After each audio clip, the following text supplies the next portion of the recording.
So I figured, since I'm not really doing anything these days, why not do sort of like a daily gaming news type of thing? You know, to fill up the channel, because I rarely do anything on this thing, so fuck it, just do it. And while I'm doing it, I'll be playing games, so it's a sort of an improvised type of thing. So, first up on the news, Zelda on Wii U got delayed. Now this ain't such a bad thing considering Zelda on, well, most of the main Zelda core games have gotten delayed in some shape or form. Hell, fucking Skyward Sword got delayed to hell and back. Twilight Princess pretty much got delayed all the way up until the Wii's release and had to be released simultaneously with the Wii. I think the GameCube, I could be wrong, not entirely sure. But, you know, this delay, it's gonna be a good thing, you know, because they pretty much said we want this to be the most ultimate Zelda experience, you know, ever. You know, they usually don't disappoint in terms of Zelda games whenever they bring them. And the last Zelda game I was pretty much kind of disappointed with was maybe Skyward Sword. Not really. I wouldn't say really. It's kind of hard for me to say for that. But that's all it is that needs to be said for Zelda Wii U. And that it's coming in probably 2016, most likely. Definitely not this year. I kind of guessed it wouldn't come out this year, but you know, what can you do? Next up on the news, something more lighthearted, which I thought was kind of funny. If any of you are familiar with Dragon Ball Z, you can now order this figure, and it's pretty fucking funny. I think it's like around $20 or $30. It's a little tiny like figure of Yamcha in his pose that he died in when he got blown up by the Saiyamen during the Saiyan Saga, which I think this is hysterical that they got this in, because on Kotaku, if you actually see some of the pictures that they have of this, it's just amazing. Like you see him in like a little crater, this like apple pie, this girl's legs. I love it. I would buy it immediately if I could. This is something to really have on like your own little like your desk and such. I think it's amazing that they have this. Next up on the news, they showed off the full costume for Deadpool, you know, for the upcoming movie, the live action movie that they're doing. And I don't know what else to say, it's amazing. This is pretty much what we've all wanted ever since, you know, they kind of ruined it from X-Men Origins. I mean, don't get me wrong, I love Ryan Reynolds and such, but what they did with him in X-Men Origins, like, I think everyone can agree is pretty fucking terrible. But, you know.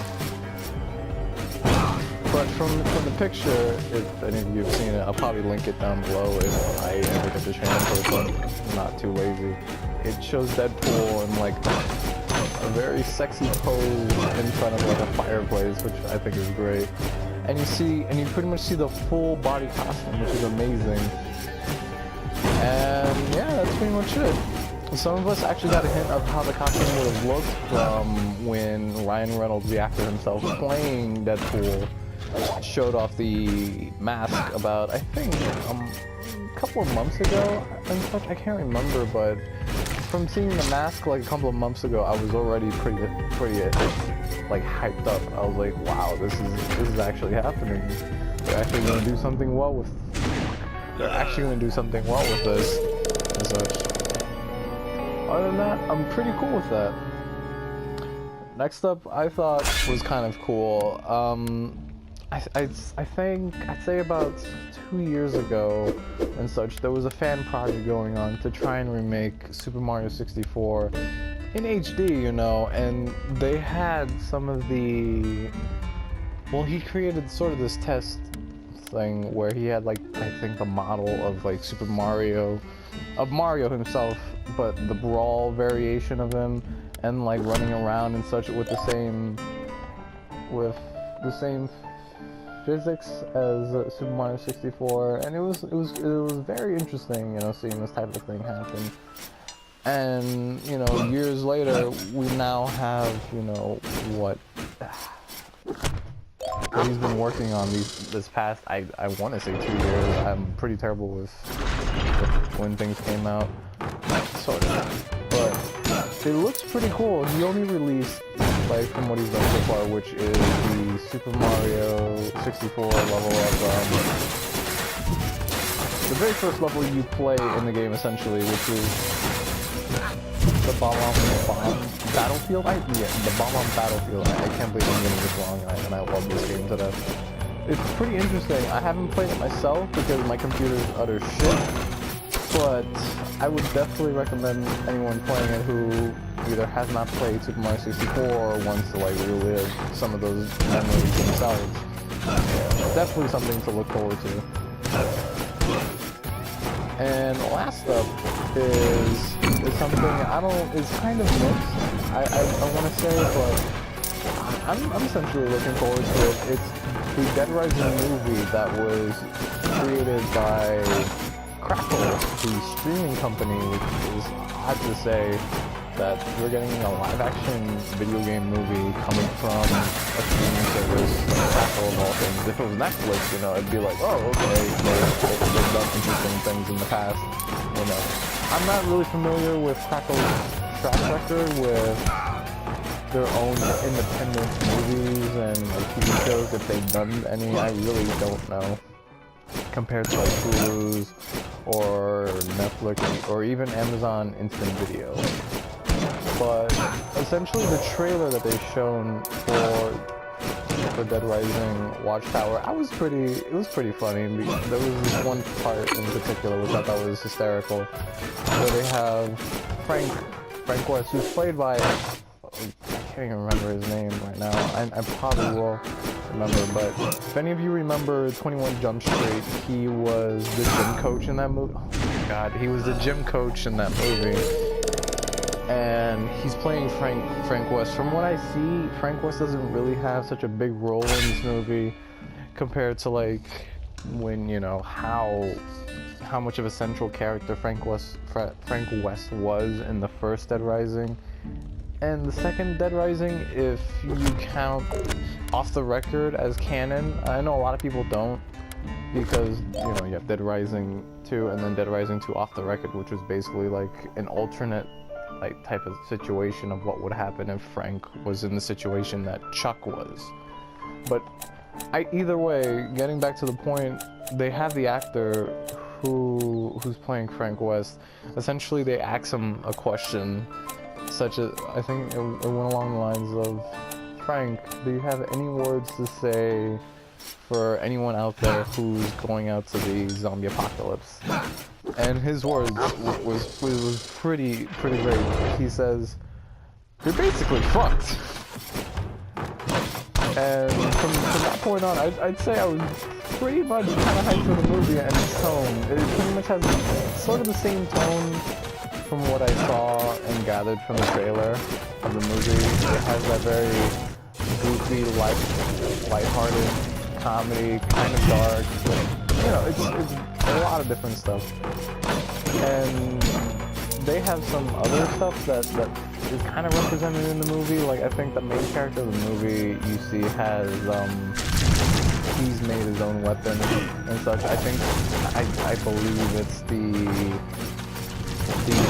chainsaw with the two heads. I'm having trouble trying to concentrate while doing this. This is a terrible idea why I did this.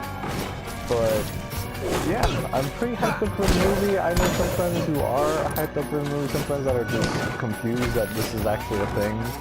But, you know, maybe this is a step in the right direction for live-action video game movies, because there's not a whole lot of live-action video game movies you can say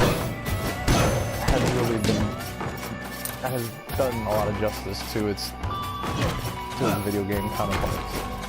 There was Mortal Kombat, though I won't say it was a bad movie. It was definitely cheesy, but it wasn't that bad. I wish I could say the same thing for Retaliation or whatever the hell it was, because I don't think anyone wants to remember that fucking movie. Definitely not the Super Mario Brothers movie, but some video game movies that do come to mind in terms of how well I thought they were was, you know, the Ace Attorney movie that was done, you know, from Japan.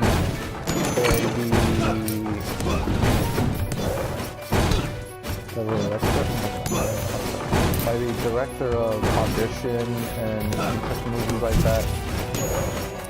Audition, Ichi the Killer, if any of you have seen that, I might get his name.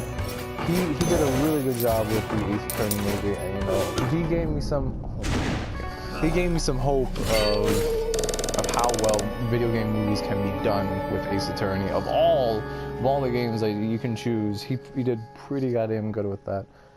Other than that, there's not a whole lot of video game movies that I can think personally that has really stuck with me. There's always been such talks as like, oh, there's gonna be a Shadow of the Colossus movie, there's a God of War movie being made, but nothing has come to fruition yet. I'm still waiting for that Shadow of the Colossus movie, but that's been jumping around directors for years now. At a point, they were gonna have the director of who's now doing the Fantastic Four film franchise for Fox. They were originally gonna have him. I think his name is Josh Trank. They were gonna have him, but they switched him off since he's doing a lot of different other movies. I think even Star Wars at this point. But that's really all for the news that I have, and I'm sorry that this is kind of late that I'm doing this. This was actually something I was supposed to do 2 days ago, but I couldn't really work up the courage to do it. You know, hopefully this is something that I can do more, and I guess I'll see you guys later.